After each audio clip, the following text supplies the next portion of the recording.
Ce départ des investisseurs chinois qui se détournent de plus en plus de l'Algérie pour aller vers nos concurrents. Faut dire la vérité, c'est pas une bonne nouvelle. Le Maroc est notre concurrent. C'est un concurrent, faut dire la vérité. Nous sommes en concurrence sur les marchés internationaux pour le développement de certaines filières industrielles. Les Chinois se détournent de plus en plus de notre pays pour aller vers des concurrents, des pays voisins comme le Maroc ou d'autres pays comme l'Égypte. Après les camions Chacman, un autre exemple, il y a une compagnie aérienne chinoise, une importante compagnie aérienne chinoise, qui s'appelle Shanghai Airlines. Après avoir fait une ligne aérienne directe entre Shanghai et Le Caire en Égypte, la deuxième ligne importante pour cette compagnie chinoise extrêmement importante, ce sera Casablanca au Maroc.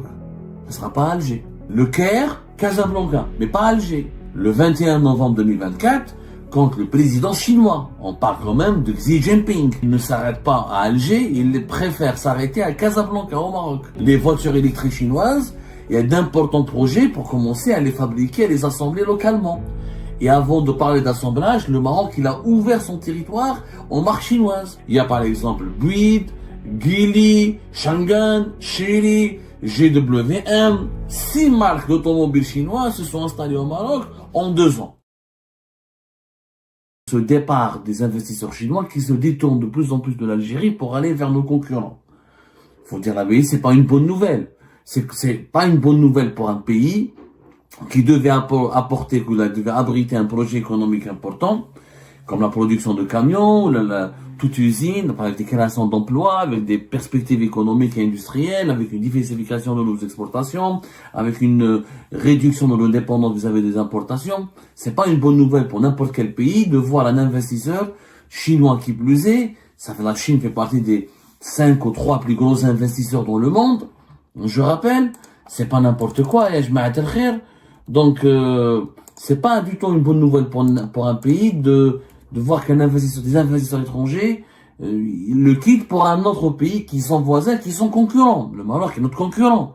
C'est un concurrent, faut dire la vérité. Nous sommes en concurrence sur les marchés internationaux pour le développement de certaines filières industrielles, pour le développement de certaines filières économiques. Le problème, c'est que là, les Chinois, qui étaient nos amis traditionnels, nos amis historiques, qui était notre partenaire privilégié durant les années Bouteflika, la Chine et l'Algérie étaient quelque chose de très enfin, il y avait une relation spéciale, historique, on en a déjà parlé, c'est pas la peine de revenir là-dessus. Entre l'Algérie et la Chine, depuis les années 70, l'Algérie a été une grande amie à la Chine a été la grande amie de l'Algérie elle a beaucoup œuvré pour que la Chine revienne dans le Conseil de sécurité de l'ONU au niveau de l'ONU, alors que c'était Taïwan auparavant. Les années 70, les années 80, il y avait des relations particulières. Et l'Algérie avait toujours une bonne image en Chine. Ce n'est plus le cas aujourd'hui, puisque les Chinois se détournent de plus en plus de notre pays pour aller vers des concurrents, des pays voisins comme le Maroc ou d'autres pays comme l'Égypte. Symbole de ce rapprochement de plus en plus important de la Chine, de ce choix, de ce repositionnement chinois. Auparavant, durant les années Bouteflika, entre notamment début des années 2000 jusqu'à 2018-2017, l'Algérie était la cible privilégiée et la plateforme régionale de tous les investissements chinois ou de toutes les décisions économiques importantes de la Chine en direction de l'Afrique du Nord. Aujourd'hui, ce n'est pas le cas. Après les camions Chacman, un autre exemple, il y a une compagnie aérienne chinoise, une importante compagnie aérienne chinoise, qui s'appelle Shanghai Airlines, qui a inauguré une première ligne, sa deuxième ligne avec l'Afrique, après avoir fait une ligne aérienne directe entre Shanghai et Le Caire en Égypte. La deuxième ligne importante pour cette compagnie chinoise extrêmement importante, la Shanghai Airlines, qui travaille essentiellement pour desservir à Shanghai avec d'autres villes mondiales, ça sera Casablanca au Maroc. Ça sera pas Alger. C'est quand même un peu bizarre. Il y a eu toutes les autorisations, il y a eu des négociations, toutes les autorisations nécessaires ont été négociées, etc. Il y aura une ligne donc qui fera Shanghai, Casablanca via Marseille. C'est la deuxième ligne après celle qui a été inaugurée en décembre 2024, qui a relié Le Caire à Shanghai. Le Caire, Casablanca, mais pas Alger. C'est bizarre alors que nous avons toujours été de 2000, notamment durant les années 2010 à 2017, 18, les premiers partenaires politiques et commerciaux et économiques de la Chine en Afrique du Nord. Et même sur le continent africain. Aujourd'hui, on voit des investissements chinois, des ouvertures de la Chine, des engagements importants économiques et politiques de la Chine, qui sont orientés vers d'autres pays, qui sont nos concurrents, comme le Maroc et l'Égypte. Et pour l'Algérie, rien n'est fait. Pourquoi il n'y a pas eu une ligne aérienne Shanghai-Alger? Pourquoi cette compagnie aérienne chinoise n'a pas choisi l'Algérie, elle a préféré le Caire et Casablanca? On devrait se poser des questions. On devrait se poser des questions. Notamment, la nouvelle ligne Shanghai-Casablanca a été lancée le 19 janvier. Décembre 2024, c'était Shanghai et le Caire. Rien pour l'Algérie. Il y a une succession d'événements et de prises de position chinoises qui pour moi, en tout cas, et je suis pas le seul, beaucoup d'observateurs, d'experts algériens, de journalistes et de commentateurs d'actualité algérienne, et même de certains anciens hauts responsables de l'Algérie, ou d'actuels hauts responsables, ou des sources même proches du gouvernement, de l'actuel gouvernement, ou de l'actuel pouvoir algérien, commencent à s'inquiéter face à cette nouvelle attitude chinoise qui se détourne. La Chine se détourne de plus en plus de l'Algérie pour aller vers nos concurrents. C'est comme un exemple, l'exemple le plus... vous allez me dire, Abdou, une ligne aérienne, un projet de camion, c'est pas grave, nous on va essayer d'attirer les Chinois dans d'autres projets. Eh ben, rappelez-vous de ce qui s'est passé en novembre 2024. Le 21 novembre 2024, quand le président chinois, on parle quand même de Xi Jinping, l'un des hommes les plus puissants du monde, pour ne pas dire le deuxième homme le plus puissant du monde, avec le président des États-Unis d'Amérique. Il revient d'un sommet international qui était le G20, c'était au Brésil, il ne s'arrête pas à Alger, il préfère s'arrêter à Casablanca au Maroc. Alors il aurait pu s'arrêter à Alger, il ne l'a pas fait. Et à ce moment-là, Xi Jinping, il a rencontré le dauphin de l'actuel roi du Maroc, le jeune prince Hassan III. Ils ont évoqué avec le premier ministre marocain, avec le chef du premier ministre marocain Aziz Akhnouch, ils ont évoqué la relation entre la Maroc et la Chine. Xi Jinping, il a dit que la Chine était prête à travailler avec le Maroc pour mettre en œuvre les résultats du sommet de Pékin sur la coopération sino-africaine. Ils ont parlé de projets de partenariat, d'investissement commun, de renforcement des relations entre les deux pays. Mais Xi Jinping ne s'est même pas arrêté à Alger. Or, le premier partenaire politique et le premier partenaire économique a été pendant cette dernière décennie, jusqu'à la chute du régime de Bouteflika, a été l'Algérie. C'était pas le Maroc. Il y a d'autres détails qui sont pour moi troublants. Quand je dis troublants, je parle pas par jalousie ou par envie, mais je m'inquiète. La Chine n'est pas n'importe quoi. La Chine, c'est une puissance mondiale. La Chine, elle a promis d'investir 45 milliards d'euros d'investissement en Afrique dans les années à venir. Les échanges commerciaux entre l'Afrique et la Chine, c'est plus de 152 millions d'euros. C'est l'un des premiers investissements dans la planète. En 2021, par exemple, la Chine a attiré 133 milliards de dollars d'investissement, mais elle était l'un des plus grands pourvoyeurs d'investissement à travers le monde. C'est quand même pas n'importe quoi. C'est quasiment la première puissance économique dans le monde. C'est des exportations importantes, du savoir-faire, de la technologie, des inventions, c'est une puissance qui compte, la Chine. C'est pas la France. Quand la France a le recul en Algérie, malice, la France, malgré tout, c'est pas les États-Unis, c'est pas la Chine, c'est une puissance mondiale, mais elle n'est pas dans le top 3 des puissances universelles. La Chine, c'est dans le top 3 des puissances universelles. Et la Chine nous a toujours aidés. On avait de très bonnes relations. Ils ont pris des marchés très très importants, c'est vrai, mais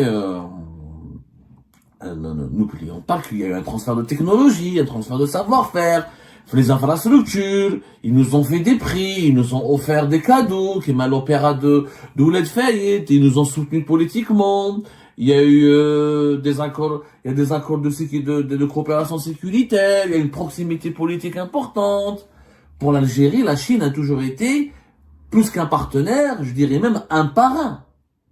Bouteflika, à son époque, il a transformé les relations sino-algériennes en une relation stratégique. La Chine protégeait l'Algérie, elle appuyait ses positions politiques. Quand l'Algérie avait un problème avec les pays occidentaux, la Chine, elle nous soutenait. La Chine, elle nous envoyait des médecins gratuitement. La Chine, elle nous offrait une priorité lorsqu'il s'agissait d'importer des produits de première nécessité, de la formation, de l'accompagnement, sur le plan sécuritaire, comme sur le plan économique. C'était un grand soutien pour nous, la Chine. Elle était énormément impliquée dans le développement du pays à travers tous les domaines. À l'époque de Bouteflika, on voulait même, on avait de beaux projets. La Chine voulait offrir un grand centre culturel pour la jeunesse algérienne. Elle voulait participer à offrir des stades pour l'Algérie. Il était question d'ouvrir un institut culturel chinois en Algérie, de renforcer les liaisons aériennes entre l'Algérie et la Chine.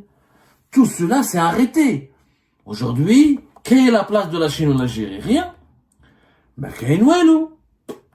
il y a des déclarations. L'ambassadeur, le 16 janvier dernier, l'ambassadeur chinois en Algérie, M. Deng Guangli, il a exprimé la solidarité de l'Algérie et de la Chine avec l'Algérie. Oui, mais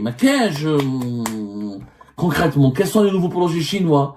Il y a Sinopec, une compagnie chinoise pétrolière qui essaie de se positionner dans des projets pétrochimiques et pétroliers en Algérie, mais rien de nouveau, rien d'exceptionnel. Les grandes entreprises chinoises ne sont plus aussi présentes en Algérie. Les ambitions chinoises pour l'Algérie ont totalement disparu. Alors qu'au Maroc, il y a un dynamisme qui est là, qui est présent. Je vous donne un exemple. Les voitures électriques chinoises, il y a d'importants projets pour commencer à les fabriquer, à les assembler localement. Et avant de parler d'assemblage, le Maroc, il a ouvert son territoire aux marques chinoises. Au moment où on ne peut pas importer des voitures en Algérie, il y a des grands fabricants de véhicules électriques chinois qui se sont installés en 2 ans en Chine, au Maroc, entre 2022 et 2024. Il y a par exemple Bouygues, Geely, Changan, Chery, GWM. 6 marques d'automobiles chinois se sont installées au Maroc en 2 ans, entre 2022 et 2024. Et comme par hasard, pour le moment, ces Chinois vont juste commercialiser et exporter leurs voitures vers le Maroc. Mais en attendant, il y a des projets importants. Il y a des investissements qui sont consentis par des groupes chinois depuis 2022, des discussions pour que les Chinois commencent à fabriquer des voitures ou des batteries électriques sur le territoire marocain pour pouvoir les exporter ensuite vers le marché européen. Il y a par exemple le chinois XEV qui va vouloir fabriquer ou assembler, il a négocié avec le Maroc le projet d'installation d'une usine d'assemblage du véhicule électrique Yoyo. Pourquoi pas en Algérie? Mais je ferme. Il y a quand même, il n'y a pas que dans le véhicule électrique, hein. Il y a récemment, par exemple en octobre 2024, une entreprise chinoise de fer qui s'appelle Shanghai Guan Bridge et une entreprise allemande ont remporté des contrats pour fournir des composants clés qui permettront l'expansion du réseau ferroviaire au Maroc. Il y a par exemple la China Railway Design qui a décidé d'ouvrir ses bureaux au Maroc. Il y a eu des accords pour 6,4 milliards de dollars pour construire une grande usine de batteries électriques, de voitures électriques, des batteries pour voitures électriques au Maroc. Ça a été signé en 2023, entre 2023 et 2022. De plus en plus d'entreprises chinoises sont en train de s'intéresser au marché marocain. Comme ils s'intéressent beaucoup à l'Égypte, ou là au Nigeria, mais très peu à l'Algérie. Là, selon les dernières études qui ont été faites par des cabinets internationaux, l'Afrique du Sud, l'Égypte et le Maroc sont devenus les pays les plus attractifs pour les investissements chinois. Mais pas l'Algérie. Donc, ce que je remarque, on a des visites de Xi Jinping ne s'arrête pas à Alger, il préfère Casablanca. Une compagnie aérienne chinoise préfère Casablanca à Alger. Les fabricants de voitures électriques chinois préfèrent le Maroc à l'Algérie. Les investissements chinois préfèrent l'Afrique du Sud. Ces 2-3 dernières années, les investissements chinois préfèrent davantage l'Égypte, l'Afrique du Sud et le Maroc à l'Algérie. Moi, ça m'inquiète. Je pense qu'il faut tirer la sonnette d'alarme. C'est pas normal. Je vois que les relations de régime Tebboune sont excellentes avec la Turquie. La Turquie, c'est bien, mais c'est pas incontournable. C'est pas la Chine.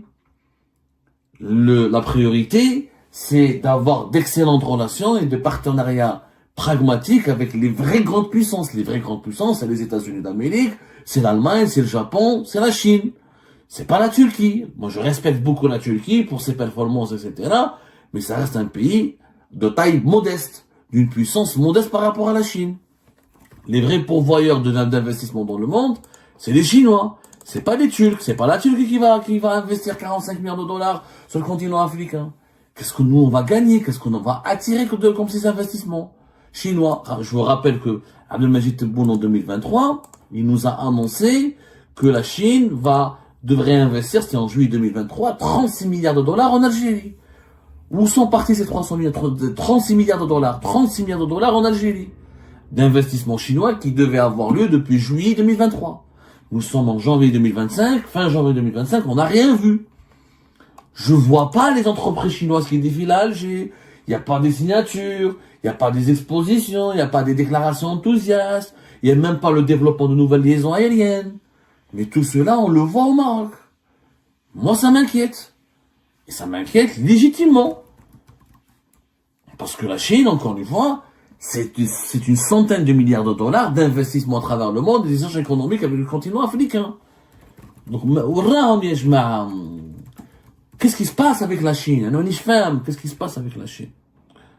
J'aimerais bien comprendre qu'est-ce qui se passe avec la Chine. J'aimerais bien qu'on réponde à cette question. J'aimerais bien qu'on détermine les raisons un malaise. Je sens un malaise.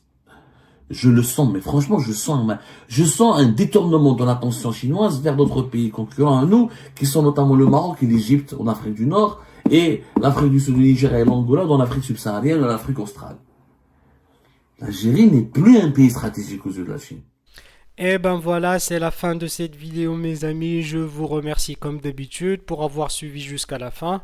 N'oubliez pas de nous laisser vos commentaires et vos réactions sur le sujet très intéressant de cette vidéo et de vous abonner à la chaîne si vous n'êtes pas encore abonné surtout. Je remercie toutes les personnes qui nous soutiennent et tous nos abonnés. Nous avons bien dépassé les 28 000 abonnés sur cette chaîne. Ça fait vraiment plaisir et je vous remercie très chaleureusement pour votre soutien et pour votre confiance. Nous essayons toujours de diffuser les extraits qui nous semblent le plus intéressants pour notre communauté marocaine et maghrébine et aussi pour les personnes de la diaspora en France et en Europe. Donc voilà mes remerciements et mes salutations et à la prochaine dans une nouvelle vidéo. Au revoir.